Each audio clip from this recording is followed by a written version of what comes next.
Bismillahirrahmanirrahim. Assalamualaikum warahmatullahi wabarakatuh. Sebelumnya perkenalkan, nama saya Muhammad Agus dengan NIM R1C1222039. Pembuatan video presentasi kali ini sebagai syarat pemenuhan tugas salah satu tugas mata kuliah S1 Teknik Geologi, yaitu pengantar ilmu dan teknologi kebumian yang diampu oleh dosen kami, yaitu Bapak Insinyur Aliokto STMT. Baik, langsung saja. Jadi untuk presentasi video kali ini kita mengangkat dengan tema problematika bencana gempa bumi di Kabupaten Konawe Selatan, Provinsi Sulawesi Tenggara, yang disusun oleh saya sendiri, Muhammad Agus. Selanjutnya, untuk pada bagian pendahuluan dijelaskan bahwasanya bencana alam geologi setiap saat bisa datang ketika menghancurkan dan merusak fasilitas penduduk, bahkan tidak sedikit menelan korban harta nyawa manusia. Bencana alam geologi kadangkala sulit diprediksi akan terjadi, tetapi lokasi dan ciri potensi bencana geologi yang diketahui dan dikaji secara ilmiah untuk mengurangi resiko dan bahaya bencana geologi yang akan ditimbulkan. Kabupaten Konawe Selatan merupakan bagian-bagian dari Provinsi Sulawesi Tenggara yang terletak di tengah-tengah wilayah Indonesia yang dipengaruhi oleh aktivitas pergerakan 3 lempeng dunia, yakni kita tahu bersama, yaitu berupa lempeng benua Eurasia, lempeng benua Australia, dan lempeng Samudra Pasifik atau lempeng Samudra Filipina. Di dalam presentasi kali ini saya sertakan yang merupakan peta posisi Provinsi Sulawesi Tenggara yang terletak di tengah wilayah Indonesia yang dipengaruhi oleh aktivitas pergerakan 3 lempeng. Selanjutnya,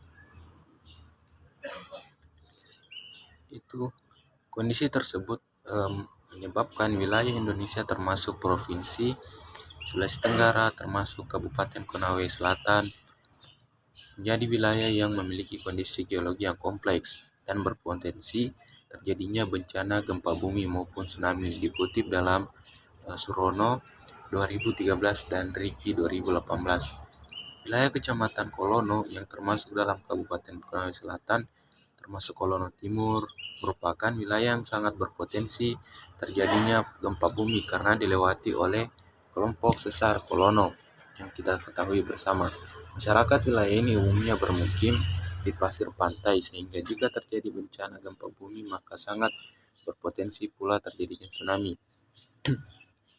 Wilayah Konawe Selatan yang kompleks dengan proses tektonik yang sangat memungkinkan proses terjadinya gempa bumi yang dapat menyebabkan begitu kerugian secara sosial dan kerugian lainnya. Beberapa data rekaman titik-titik gempa bumi yang didapatkan ada pada gambar berikut, gambar 2. Selanjutnya itu problematika apa saja yang timbul dari bencana gempa bumi di Konawe Selatan. Yang pertama itu getaran tanah. Getaran tanah disebabkan oleh gelombang tubuh dan gelombang permukaan secara umum. Tingkat keparahan getaran tanah meningkat sering bertambahnya magnitudo dan menurun seiring bertambahnya jarak dari patahan. Penyebab gelombang ini merupakan gelombang yang paling merusak karena bangunan lebih mudah rusak akibat gerakan horizontal daripada gerakan vertikal. Kemudian yang problematika yang kedua yaitu sesar permukaan. Sesar permukaan adalah pergerakan diferensial dari dua sisi patahan di permukaan bumi dan dapat berupa sesar geser normal dan terbalik. Kombinasi dari dua sesar ini dan lainnya dapat ditemukan dan menyebabkan kematian dan cedera akibat patahan permukaan. Sangat tidak mungkin terjadi, tetapi korban dapat terjadi secara tidak langsung melalui kerusakan patahan pada struktur. Kemudian problematika yang ketiga yaitu Likuifaksi, kegagalan tanah. Ini adalah proses fisik yang terjadi secara beberapa gempa yang dapat menyebabkan kegagalan tanah sebagai akibat dari likuifaksi.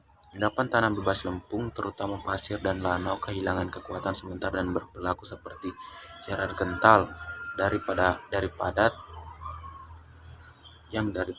Kemudian, kerusakan yang disebabkan oleh penyebaran lateral jarang menimbulkan bencana, tetapi biasanya mengganggu hancur akibat penyebaran lateral endapan dataran banjir ke arah saluran sungai. Kemudian problematika yang keempat yaitu tanah longsor. Pengalaman masa lalu menunjukkan bahwa beberapa jenis tanah longsor terjadi bersama dengan gempa bumi. Longsoran batu besar yang disebabkan oleh gempa bumi, longsoran tanah, dan longsoran bawah laut dapat sangat merusak. Longsoran batu berasal dari lereng yang terlalu curam di bebatuan yang lemah. Kemudian problematika yang terakhir yaitu tsunami, yang merupakan problematika yang menjadi problematika umum dalam suatu bencana gempa bumi. Tsunami dan gempa bumi memiliki karakteristik yang merusak.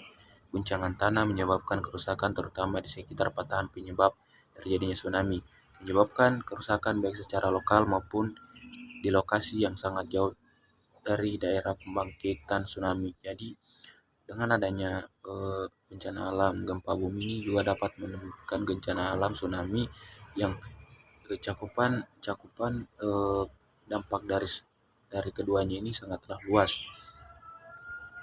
Selanjutnya yaitu solusi penanganan bencana gempa bumi. Ada beberapa rancangan untuk penanganan bencana gempa bumi, yaitu prabencana, saat bencana, kemudian pasca bencana. Untuk yang pertama yaitu prabencana. Yang pertama, menyiapkan rencana untuk menyelamatkan diri apabila gempa bumi terjadi. Yang kedua, melakukan latihan yang dapat bermanfaat dalam menghadapi reruntuhan saat gempa bumi seperti merunduk, perlindungan terhadap kepala, berpegangan, ataupun dengan bersembunyi di bawah meja. Kemudian yang ketiga yaitu menyiapkan alat pemadam kebakaran, alat keselamatan standar, dan persediaan obat-obatan. Kemudian yang keempat yaitu membangun konstruksi rumah tahan terhadap goncangan gempa bumi dengan fondasi yang kuat. Itu adalah beberapa yang menjadi solusi pada saat yang ketika menyadari bahwasanya daerah-daerah yang kita tempati ini adalah daerah yang rawan terjadinya gempa bumi. Kemudian saat bencana yang pertama yaitu berlindung di bawah meja untuk menghindari dari benda-benda yang mungkin jatuh dari jendela atau kaca. Yang kedua yaitu tetap lindungi kepala dan segera menuju ke lapangan terbuka. Yang ketiga, hindari menggunakan lift dan eskalator, gunakan tangga darurat. Itu beberapa tindakan yang perlu kita ambil ketika gempa bumi terjadi. Kemudian bagaimana solusi terjadi pasca gempa bumi atau pasca bencana gempa bumi? Yang pertama yaitu tetap waspada terhadap gempa bumi susulan. Yang kedua, periksa keberadaan api dan potensi terjadinya bencana kebakaran. Yang ketiga, berdirilah di tempat terbuka jauh dari gedung dan instalasi listrik dan air. Dan keempat, apabila di luar bangunan dan tebing di sekeliling hindari daerah yang rawan longsor. Mungkin itu adalah beberapa solusi atau pembelajaran bagaimana cara mengurangi resiko-resiko dan kerugian yang terjadi baik itu sebelum terjadinya gempa bumi, pada saat terjadi gempa bumi, dan setelah terjadinya gempa bumi. Sebagai kesimpulan dari video kali ini yaitu peristiwa gempa bumi yang merupakan rambatan gelombang seismik yang berasal dari energi yang dari pergerakan lempeng bumi dapat menimbulkan dampak atau bencana yang bisa berupa dampak langsung berupa rekahan tanah, getaran, dan dampak tidak langsung seperti kebakaran, keruntuhan bangunan, perubahan pengaliran, perubahan air bawah tanah, gelombang pasang tsunami, dan lain sebagainya. Sebagai negara yang diapit oleh 3 lempeng utama dunia, Indonesia menjadi salah satu negara dengan aktivitas seismik paling aktif di dunia. Tercatat pada bulan Oktober 2021 lalu terjadi sebanyak 840 gempa di Indonesia dengan 3 gempa diantaranya adalah gempa-gempa merusak.